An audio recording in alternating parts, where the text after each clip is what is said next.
नमस्कार दोस्तों, स्वागत है आप सभी का मेरे हिस्ट्री चैनल हिस्ट्री हब में। आज हम पढ़ने जा रहे हैं अकबर के बाद के जितने मुगल हैं उनकी धार्मिक नीतियां क्या थी। हमने अपने पिछले लेक्चर में देख लिया था कि अकबर की धार्मिक नीति किस तरह से है, और आज हम जहांगीर से लेके और औरंगजेब तक के काल की जो धार्मिक नीतियां हैं उसका अध्ययन करने वाले हैं। तो जैसा कि हमें पता है, जहांगीर जो है अकबर का ही बेटा था, और जहांगीर ने अकबर से उत्तराधिकार में धार्मिक उदारता की नीति प्राप्त की। और जो जहांगीर है, इसके बचपन में इसकी शिक्षा हुई थी अब्दुल रहीम खाने खाना द्वारा। और अब्दुल रहीम खाने खाना जो है वो वैष्णव मत का बहुत ज़्यादा अनुयायी था। और जो जहांगीर है, इसने जीवन भर ये प्रयत्न किया कि किसी तरह से धार्मिक सहिष्णुता की नीति को उसके ऊपर चलते रहे। हम जानते हैं, हमने पिछले लेक्चर में भी देखा था कि अकबर ने जजिया और तीर्थ यात्रा कर जो है वो माफ़ कर दिए थे। इस्लाम में धर्म परिवर्तन की छूट दे रखी थी। धार्मिक जितने भी संबंधी उत्पीड़न थे उनको समाप्त कर दिया था, और गैर इस्लामी धार्मिक उत्सवों को सार्वजनिक रूप से मनाए जाने की अनुमति भी दे रखी थी। तो ये जो उसकी पूरी नीति थी धार्मिक नीति सहिष्णुता की, इससे जो अकबर की जो धार्मिक नीतियां थी उसकी मुस्लिम धर्माचार्यों ने प्रतिकूल प्रतिक्रिया दी, जिसने जहांगीर को सहिष्णुता के मार्ग पर आगे बढ़ने की स्थिति पर पुनर्विचार करने पर अवश्य मजबूर किया। जहांगीर ने इस्लाम की सफलता में अधिक रुचि ली और संपत्ति की जब्ती से प्राप्त चौथाई धन, अब ये जब्ती क्या है मैं आपको बता चुका हूं पहले भी, जब्ती एक तरह कानून था, तो उससे जो प्राप्त धन था उसका एक चौथाई धन जो है वो उसने मस्जिद निर्माण में लगाया। लेकिन अन्य धर्म के उत्पीड़न के कार्य को सक्रिय बढ़ावा नहीं दिया। अतहर अली महोदय का मत है कि जहांगीर के धार्मिक विचार अकबर के विचारों से मिलते जुलते थे, लेकिन जहांगीर बहुत हद तक उन विचारों को अपना उसको चलाने में या उन विचारों को नीतियों में परिवर्तित करने में बहुत ज़्यादा सफल नहीं हुआ। अपने पिता की तरह जहांगीर ने गैर मुस्लिम लोगों को सार्वजनिक पूजा गृहों के निर्माण की छूट दी। अकबर के काल की तरह अभी भी हिंदुओं को अपने रीति रिवाज और धार्मिक उत्सवों को सार्वजनिक रूप से पालन करने की छूट थी। ईसाइयों को धर्मांतरण करवाने की छूट भी उसने वापस नहीं ली थी, और उसने हुगली और अहमदाबाद में ईसाइयों को गिरजाघर खोलने की भी इजाज़त दी थी। इसके अलावा उसने काशी में बहुत सारे मंदिरों के निर्माण की भी इजाज़त दी थी, और करीब 70 मंदिर जो है उसके शासनकाल में बने पाए जाते हैं। किंतु उसकी धार्मिक नीति अपने पिता की अपेक्षा कठोर और पक्षपातपूर्ण थी, ये भी एक सत्य है। और इसके काल में अधिकतर इसकी नीतियां धार्मिक सहिष्णुता की मिलती हैं, किंतु इसमें हमें कुछ तत्व जो है वो असहिष्णुता के भी मिलते हैं। अब जैसे इसकी कुछ तत्व क्या हैं, जैसे कांगड़ा के विजय के बाद इसने ज्वालामुखी मंदिर तोड़वा दिया, अजमेर का वराह मंदिर तोड़वा दिया। इसके अलावा सिखों के साथ यहाँ से मुगलों की जो लड़ाई होती है वो यहाँ से शुरू होती है जहांगीर के समय से ही, और सिख गुरु अर्जुन देव हैं उनके द्वारा चलाए जा रहे धर्मांतरण और शुद्धि आंदोलन के चलते अनेक मुसलमान जो थे वो इस्लाम धर्म छोड़कर अर्जुन देव को अपना गुरु मानने लगे थे, और इससे जहांगीर को ईर्ष्या भी होने लगी थी। अब जहांगीर एक अवसर ढूंढ ही रहा था कि उसी समय क्या होता है कि जहांगीर का जो बेटा है खुसरो वो बगावत कर देता है, और बगावत करके जाता है अर्जुन देव के पास आशीर्वाद मांगने। अब क्योंकि वो गुरु हैं तो उन्होंने आशीर्वाद दे दिया खुसरो को, जिससे जहांगीर को एक मौका मिल गया कि गुरु के खिलाफ किस तरह से राजनीतिक अपराध का एक मामला बना दे। तो गुरु पर उसने 1 लाख रुपए का जुर्माना लगाया, जिसको भरने से गुरु ने इनकार कर दिया, और उसके बाद उनको कारावास में डाल दिया और बहुत सारी यातनाएं दी गई, जिससे उनकी मृत्यु हो गई। तो इन सब की वजह से ये जो हुआ पूरा का पूरा राजनीतिक खेल था एक तरह से। तो इसीलिए श्री राम शर्मा जी बताते हैं कि इन सभी उत्पीड़न के पीछे धार्मिक से ज्यादा राजनीतिक कारण थे। ताजपोशी के 7वें वर्ष 1612 में जहांगीर ने पहली बार रक्षाबंधन का त्यौहार मनाया। एग्जाम में पूछा जाता है, बहुत इंपॉर्टेंट एक फैक्ट है, वन लाइनर है। 1616 में शिवरात्रि के दिन उसने योगियों से भेंट की। दीपावली के दिन जुआ खेलने की इजाजत दी सार्वजनिक, और ईसाइयों को सार्वजनिक रूप से क्रिसमस मनाने की भी छूट दे रखी थी। अकबर ने कई उच्च पदों पर हिंदुओं की नियुक्ति की थी। जहांगीर ने इस परंपरा को जारी रखा, और जहांगीर ने मुस्लिम कानून के तहत शराब की बिक्री पर जरूर रोक लगाई। दाबिस्तान मजाहिब का लेखक बताता है, ये दाबिस्तान मजाहिब जो है ये एक फारसी भाषा का एक ग्रंथ है, मध्य 7वीं शताब्दी में लिखा गया था। और इसमें एशिया के जो मध्य एशिया, मतलब जो मध्यकाल का जो एशिया है, उसमें धर्म और समुदायों के बीच में तुलना का बहुत अच्छा हमको इसमें विवरण मिलता है। बहुत अच्छे से तुलना की गई है सबकी। तो इसमें जो इसका लेखक है, हालांकि इसका कौन लेखक है वो ज्ञात है, नाम नहीं पता, लेकिन वो इस पुस्तक के माध्यम से हमें पता चलता है कि जहांगीर ने किसी श्रीकांत को हिंदुओं का जज नियुक्त किया था, ताकि उन्हें किसी मुसलमान की कृपा दृष्टि का मोहताज ना होना पड़े। अकबर की तरह इस समय भी सप्ताह में 2 दिन यानी रविवार और गुरुवार को पशु हत्या पर पाबंदी थी, लेकिन यह पाबंदी हिंदुओं के सम्मान में नहीं थी, बल्कि रविवार जो है वो अकबर का जन्मदिन था इसलिए थी, और गुरुवार को जहांगीर गद्दी नशीन हुआ था, इसलिए इन दोनों दिनों में ये मनाई और ये पाबंदी थी जीव हत्या पे। अकबर की तरह मंदिरों को दान दिया। वृंदावन के मंदिरों में उपलब्ध प्रलेखों के अध्ययन से हमें पता चलता है कि जहांगीर जो है वो लगातार दान देता रहता था। जैनियों को छोड़कर उसने किसी भी मत के अनुयायियों के सार्वजनिक मेलों और त्योहारों पर रोक नहीं लगाई। जैनियों के ऊपर उसने रोक लगाई, और उसका भी कारण जो इतिहासकार हैं वो ये बताते हैं कि जैन जो थे, और ये जो मेल मिलाप होता था वहाँ पे स्त्रियों के साथ बहुत व्यवहार हुआ था, इसकी वजह से शायद उसने ये रोक लगाई। कभी कभी जहांगीर ऐसा बर्ताव करता था मानो वो गैर मुसलमान के एक विशाल साम्राज्य का बादशाह ना होकर इस्लाम का रक्षक ही है। तो इसमें विरोधाभास हमको देखने को मिलता है। और जैसा कि मैंने आपको बताया था, जब हमने मुगल ट्रैवलर्स पढ़े थे, फॉरेन ट्रैवलर्स पढ़े थे जो मुगल किंगडम में आते हैं, उसमें से एडवर्ड टेरी का नाम लिया था हमने, और एडवर्ड टेरी भी बताता है कि इसके अंदर क्रूरता और विनम्रता दोनों के अजीब से मिश्रण हमको देखने को मिलते हैं जहांगीर के अंदर। तो इसके अलावा जो थॉमस रो है, जो थॉमस रो आता है, वो भी हमको बताता है कि धार्मिक तौर पे बहुत ज़्यादा सहिष्णु था, लेकिन हमको इसमें बहुत सारे विरोधाभास भी देखने को मिलते हैं। इस तरह अकबर का जो व्यापक दृष्टिकोण था धार्मिक सहिष्णुता को लेके, उस मार्ग से कुछ कुछ भटकन शुरू हो जाती है जहांगीर के समय में ही। तो जरूर उसने असहिष्णुता की नीति तो नहीं अपनाई, किंतु असहिष्णुता की पृष्ठभूमि अवश्य उसने तैयार कर दी, जिसपे आगे चल के शाहजहां और फिर औरंगजेब के समय में हमको इसका चरम देखने को मिलता है। श्री राम शर्मा जी शाहजहां को कट्टर मुसलमान कहते हैं, जिसने इस्लामी परंपराओं का पुनरुत्थान किया। प्रारंभिक वर्षों में धार्मिक असहिष्णुता की नीति अपनाई शाहजहां ने। 1636 में सिजदा पे पाबंदी लगा दी। सिजदा क्या था? सिजदा एक तरह का बादशाह के लिए साष्टांग प्रणाम जिसको बोलते हैं, मतलब पूरा जमीन पे एकदम सीधे लेट के प्रणाम करना है। और ये इसलिए पाबंदी लगा दी क्योंकि इस्लाम केवल जो इस्लाम है वो केवल इस बात की इजाज़त देता है कि ये जो सिजदा है वो केवल अल्लाह के उसके लिए होना चाहिए, अल्लाह के लिए होना चाहिए। तो बादशाह क्योंकि एक व्यक्ति है, मनुष्य है, उसके सामने नहीं होना चाहिए, इसलिए सिजदा पे पाबंदी लगा दी। और बादशाह के चित्र को पगड़ी या टोपी पर लगाने की भी मनाही कर दी। इसकी जगह उसने चार तस्लीम की परंपरा शुरू की। बहुत इंपॉर्टेंट फैक्ट है, चार तस्लीम की परंपरा किसने शुरू की। और यदि आपने मेरे सल्तनत काल के लेक्चर देखे होंगे तो आप मुझे बताइए सिजदा और पैबोस की परंपरा किसने शुरू की थी। और ये सिजदा की परंपरा यहाँ पे बंद करवा देता है शाहजहां, और चार तस्लीम की परंपरा शुरू करता है, यानी कि 4 बार झुक के सलाम करना। आपने मूवीज वगैरह में देखा होगा किस तरह से जो दरबारी हैं वो 4 बार झुक के सलाम करते हुए पीछे चलते हैं। तो ये 4 तस्लीम की परंपरा जो है ये इसी ने शुरू की थी। लेकिन मनुकी हमको बताता है, जो कि एक फॉरेन ट्रैवलर है मनुची, ये हमको बताता है कि कुछ समय के बाद 4 तस्लीम और सिजदा में अंतर कर पाना बहुत कठिन हो गया था। अकबर का शुरू किया इलाही संवत। तो हमने पिछले लेक्चर में देखा था कि अकबर ने एक नए धर्म की शुरुआत की है, दीन इलाही, और 1583 में एक इलाही संवत शुरू करता है।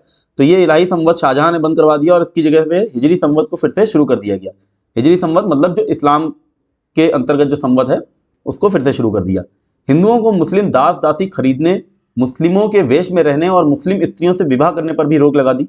शाहजहां ने आदेश दिया कि जिस भी हिंदू ने मुस्लिम स्त्रियों से शादी की है या तो वो अपनी पत्नियों को छोड़ दें और या फिर वो मुसलमान बन जाएं।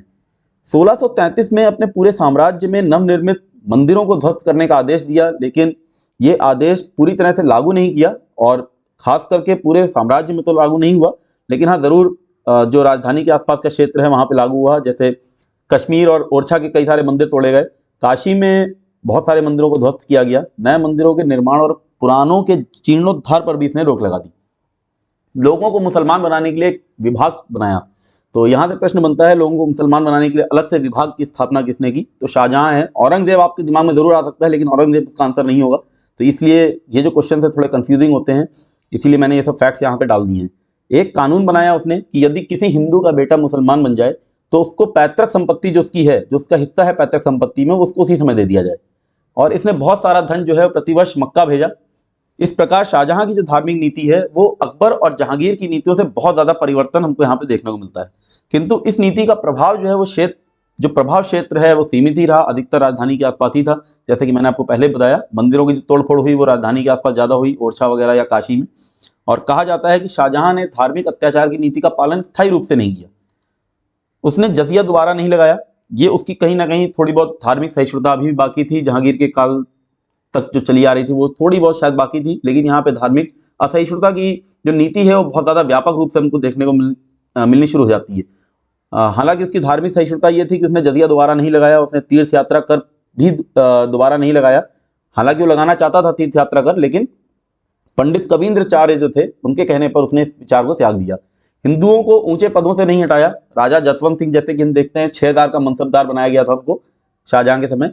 हिंदू कवियों और विद्वानों को पहले की तरह ही सरकारी प्रोत्साहन मिलता रहा। बहुत सारे कवि और बहुत सारे विद्वान थे, जैसे कविंद्राचार्य की हमने बात कर ली, और भी बहुत सारे थे। इसका मैं जब अलग से लेक्चर लूँगा जिसमें हम बात करेंगे कवि हिंदी साहित्य या फिर कवियों की, तो उसमें हम बात कर लेंगे उनकी। खंबात के नागरिकों की प्रार्थना सुनते हुए वहाँ गौ हत्या पर रोक लगा दी। तो ये कुछ उसके ऐसे कदम भी थे जिसमें धार्मिक सहिष्णुता दिखती है, लेकिन असहिष्णुता यहाँ पे नीति के रूप में जरूर स्थापित होने लगी थी, जिसका चरम हम देखते हैं आगे चल के औरंगजेब के समय में।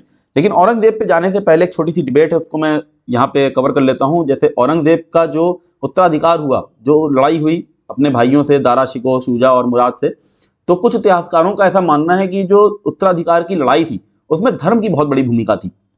जैसे कि लेनपुल साहब कहते हैं, इतिहासकार, आधुनिक इतिहासकार कहते हैं कि जो दारा शिकोह है वो लघु अकबर साबित हो सकता था, लेकिन श्री राम शर्मा कहते हैं औरंगजेब की विजय को मुस्लिम धर्म दर्शन की विजय के रूप में देखा जा सकता है। मतलब उनका कहना यह है सबका कि दारा शिकोह ने हिंदुओं को बहुत ज़्यादा एक तरह से प्रोत्साहित किया और बहुत सारे द्वार खोलना चाहता था हिंदुओं के लिए। जैसे कि कुरैशी और बहुत सारे इतिहासकार हैं ऐसा मानते हैं कि दारा शिकोह जो है वो हिंदू परस्त ज़्यादा था और मुस्लिमों के अगेंस्ट उसको एक तरह से देखा गया है, और औरंगजेब को मुस्लिमों का सपोर्टर या हेल्प, या हम कह सकते हैं कि मुस्लिमों को प्रोटेक्टर के रूप में उसको बना दिया औरंगजेब को इन इतिहासकारों ने।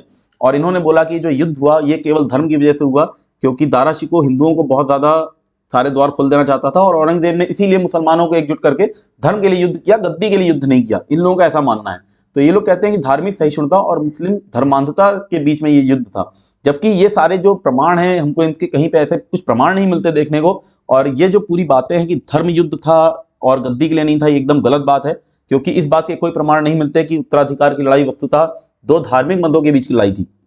एल श्रीवास्तव और कुरैशी जैसे बहुत सारे इतिहासकार हैं, उनके इस कथन में भी हमको कोई सच्चाई नहीं दिखती कि सभी मुसलमान अधिकारियों ने औरंगजेब और सभी राजपूतों ने दारा शिकोह का साथ दिया होगा।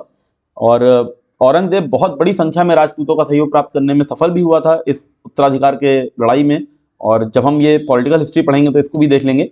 बट अभी आपके लिए इतना जान लीजिए कि जितने भी ये राजपूत या फिर मराठे थे ये बटे हुए थे आपस में। मतलब ऐसा नहीं है कि सारे के सारे दारा शिकोह की तरफ थे या सारे के सारे औरंगजेब की तरफ थे। तो 23 हिंदू उमरा जिसमें मराठे और राजपूत थे वो औरंगजेब के पक्ष में थे, और 24 हिंदू उमरा जो है वो दारा शिकोह के पक्ष में थे। ये सिद्ध करता है कि औरंगजेब का गद्दी प्राप्त करना हिंदुओं के खिलाफ जाना नहीं था, ये पूरी की पूरी पॉलिटिकल स्ट्रगल थी। कहीं से भी ये रिलीजियस फाइटिंग हमको यहाँ पे देखने को नहीं मिलती है। औरंगजेब का जो काल आता है जिसको हम धार्मिक असहिष्णुता का चरम कहते हैं, तो उसने ऐसा क्या किया था, उसने बहुत सारी क्या क्या ऐसी चीज़ें की हैं, यहाँ से क्वेश्चन बनते हैं। जो औरंगजेब था वो एक पक्का मुसलमान था, रोजे रखता था, नमाज पढ़ता था और शराब नहीं पीता था, क्योंकि इस्लाम में शराब की पाबंदी है। वो बचपन से, तो ऐसा हम नहीं बोलते, लेकिन जब इसको, क्योंकि उत्तराधिकार का युद्ध इसने लड़ा उस समय शाहजहां भी जीवित था, और ये शाहजहां के समय में, शाहजहां के जीवित होते होते ये बादशाह बन जाता है, गद्दी नशीन हो जाता है। तो अपनी वैधता इसको कहीं ना कहीं सिद्ध करनी थी। तो इस वैधता को सिद्ध करने के लिए उसने उलेमाओं का सहारा लिया। सादा खाना खाता था, जीवन सादा बिताता था, मुस्लिम आदर्शों का भक्त था, और इन्हीं मुस्लिम आदर्शों को ये इसकी पुनरावृत्ति करना चाहता था, उसको एक फिर से लागू करना चाहता था, और जो राज्य है, जो साम्राज्य है, उसको इस्लामी कानून के हिसाब से चलाना चाहता था एक तरह से। तो इसलिए भी उसको उलेमाओं के सहारे की जरूरत थी, और वो मुस्लिमों को हिंदुओं से श्रेष्ठ समझता था। मैंने आपको पहले लेक्चर में भी समझाया था कि किस तरह से जो धार्मिक नीति होती है किसी भी राज्य की, वो दो बातों पर निर्भर करती है। पहला वो कि उस राज्य का इतिहास क्या है, और दूसरा वो कि उसके ऊपर जो शासन कर रहा है उसकी व्यक्तिगत सोच क्या है, उसका चरित्र क्या है। तो यहाँ पे जो इसका व्यक्तिगत चरित्र था औरंगजेब का, उसने इसकी नीतियों को बहुत ज़्यादा परिवर्तित किया। और जैसे कि मैंने बताया आपको, सच्चा मुसलमान अपने आप को मानता था और मुस्लिम कानूनों के हिसाब से ही चलना चाहता था, इसलिए इसकी जो नीतियां हैं वो हमको हिंदुओं के खिलाफ बहुत ज़्यादा देखने को मिलती हैं। औरंगजेब ने उन सभी प्रथाओं को बंद करवा दिया जिन्हें वो इस्लाम के अनुसार गलत समझता था। जैसे सिक्कों पर कलमा खुदवाना इसलिए बंद करवा दिया कि सिक्के जो है कभी किसी के पैर के नीचे आ सकते हैं या कभी किसी के हाथ पे, तो खुदा का नाम उसमें छपा हुआ है, लिखा हुआ है, खुदा हुआ है, तो वो इस्लामी परंपरा के अनुसार जो है वो गलत समझता था, इसलिए उसने बंद करवा दिया। तुला दान करना, झरोखा दर्शन बंद करवा दिया उसने, और बहुत सारी नशीली चीज़ों पर रोक लगा दी, क्योंकि इस्लाम में इसकी मनाही है। सार्वजनिक संगीत समारोह और नौरोज के त्यौहार पर पाबंदी लगा दी। कब्रों को छतों से ढकना बंद कर दिया। महिलाओं को मज़ार पर जाने की मनाही कर दी। महिलाओं को मज़ार पर जाने की मनाही सल्तनत काल में भी बहुत सारे शासकों ने की है। आप मुझे कमेंट सेक्शन में बताइए यदि आपने मेरा वो लेक्चर देखा होगा, सल्तनत काल की हमने पूरी श्रृंखला की थी, तो उसमें भी मैंने बताया था कि कौन कौन और ये प्रश्न भी पूछे जाते हैं कई बार, 3-4 नाम दे देंगे, कोर्ट्स में आपसे आंसर मांगेंगे किन किन शासकों ने महिलाओं को मज़ार पर जाने की रोक लगा दी या फिर बाहर निकलने पर रोक लगा दी। सड़कों पर सार्वजनिक होली खेलने पर इसने रोक लगा दी औरंगजेब ने। 1665 में राजपूतों के अलावा अन्य हिंदुओं का हथियार लेकर चलना, अच्छे घोड़ों पर चढ़ना और हाथी रखना बंद करवा दिया। नए बने हुए या मरम्मत कराए हुए गुजरात के सभी मंदिर तोड़वा दिए। हालांकि बहुत सारे इतिहासकार बोलते हैं कि जो गुजरात के इसने मंदिर तोड़वाए वो धार्मिक नीति के अंतर्गत नहीं थे, जरूर वहाँ पे उसके राजनीतिक कारण थे, क्योंकि जो मंदिर थे यहाँ पे, अब क्योंकि हमें पता है औरंगजेब के काल में बहुत सारे विद्रोह पनपे और ये जो मंदिर थे ये मुख्य केंद्र बन जाते थे विद्रोहियों के लिए, और वहाँ पे इनकी कुछ मीटिंग्स होती थी, या हो सकता है कुछ ऐसा मंदिरों में बैठ के एक योजना बनाई जाती हो जिसकी वजह से ये मंदिर तोड़वाए गए। तो कुछ इतिहासकारों का ऐसा मानना है, कुछ कहते हैं कि ये धार्मिक असहिष्णुता की वजह से इसने किया। हालांकि 1669 में आदेश दिया कि मुगल साम्राज्य के सारे मंदिर तोड़ दिए जाएं। काशी, हरिद्वार, अयोध्या, प्रयाग के अनेकों मंदिर तोड़े भी गए। 1665 में मुसलमानों की अपेक्षा हिंदुओं से दुगना आयात निर्यात कर लिए जाने का आदेश दिया, और इसी के 2 वर्ष बाद यानी कि 1667 में उसने मुसलमानों को आयात निर्यात कर देने से मुक्ति भी दे दी। 1679 में जजिया लगा दिया। ये सबसे ज़्यादा महत्वपूर्ण फैक्ट है और यहाँ से क्वेश्चन भी बनता है। अब अकबर के समय में हमने देखा था जजिया माफ़ किया गया है और दोबारा लगा है औरंगजेब के समय में 1679 के समय। पवित्र कानून के अनुसार लोग अपनी ज़िंदगी व्यतीत कर रहे हैं या नहीं कर रहे हैं, इसको निर्धारित करने के लिए, इसको नियंत्रित करने के लिए उसने एक अधिकारी की नियुक्ति की, मुहत्सिब। अब ये जो मुहत्सिब अधिकारी है जो ये देखता है कि लोगों का जो आचार विचार है वो किस तरह से है, उनका जो बिहेवियर है उसको कंट्रोल कर रहा है, तो ये एक अधिकारी हमने सल्तनत काल में भी देखा था, एक शासक ने लगाया है। आप मुझे कमेंट सेक्शन में बताइए कि वो कौन सा शासक था, और यहाँ से प्रश्न क्योंकि पूछे जाते हैं। इसके बाद इसने गुरु तेग बहादुर के कत्ल का आदेश दिया। गुरु गोविंद सिंह के बेटों के मुसलमान न बनने पर मरवा दिया गया। 1675 तक हिंदू मनसबदारों की संख्या में बहुत कमी आई, लेकिन हाल ही फिलहाल में जो रिसर्च हुई हैं उसमें एक अतहर अली महोदय हैं, हिस्टोरियन हैं, इन्होंने ये सिद्ध किया है कि अकबर के समय हिंदू मनसबदार 22.5% थे, किंतु औरंगजेब के समय 33.1% हो गए। मतलब उन्होंने ये सिद्ध किया है कि औरंगजेब के समय में सबसे ज़्यादा प्रतिशत जो है हिंदू मनसबदारों की औरंगजेब के समय में देखने को मिलती है। हालांकि संख्या में कमी आई, तो शायद कुछ संख्या में कमी आई होगी, मनसबदार बहुत ज़्यादा बन गए क्योंकि भूमि भी बहुत ज़्यादा छोटे छोटे टुकड़ों में बांटी गई, तो संख्या में ज़रूर कमी आई होगी, बट प्रतिशत अभी भी ज़्यादा है। औरंगजेब की धार्मिक नीतियों के कुछ भयंकर परिणाम हुए, जैसा कि मैंने आपको पहले बताया था फर्स्ट लेक्चर में। इसकी धार्मिक नीति मुगल साम्राज्य के लिए घातक सिद्ध हुई। सब तरफ उपद्रव और विद्रोह भड़कने लगे। जाट, मराठा, राजपूत सबने विद्रोह शुरू कर दिया, और इन विद्रोहों को दबाता दबाता औरंगजेब 1707 में मर गया। इसी के ऊपर वुल्दले हेग ने लिखा है, जो कुछ अकबर ने बनाया था वह सब नष्ट हो गया। और औरंगजेब की धार्मिक नीतियाँ कहीं ना कहीं इसकी जो बीज हमको देखने को मिलते हैं वो हमको जहांगीर के समय में ही देखने को मिल जाते हैं, और शाहजहां के समय में धार्मिक असहिष्णुता की नीति ने व्यापक रूप लिया, जिसका चरम हमको औरंगजेब की धार्मिक नीतियों में देखने को मिलता है। तो ये मेरा आज का लेक्चर था, उम्मीद करता हूँ आपको पसंद आया होगा। इसको लाइक, शेयर और सब्सक्राइब जरूर कर दें अगर आपने मेरा चैनल सब्सक्राइब ना किया हो अभी तक। मैं आपसे मिलता हूँ अपने अगले लेक्चर में, तब तक के लिए धन्यवाद।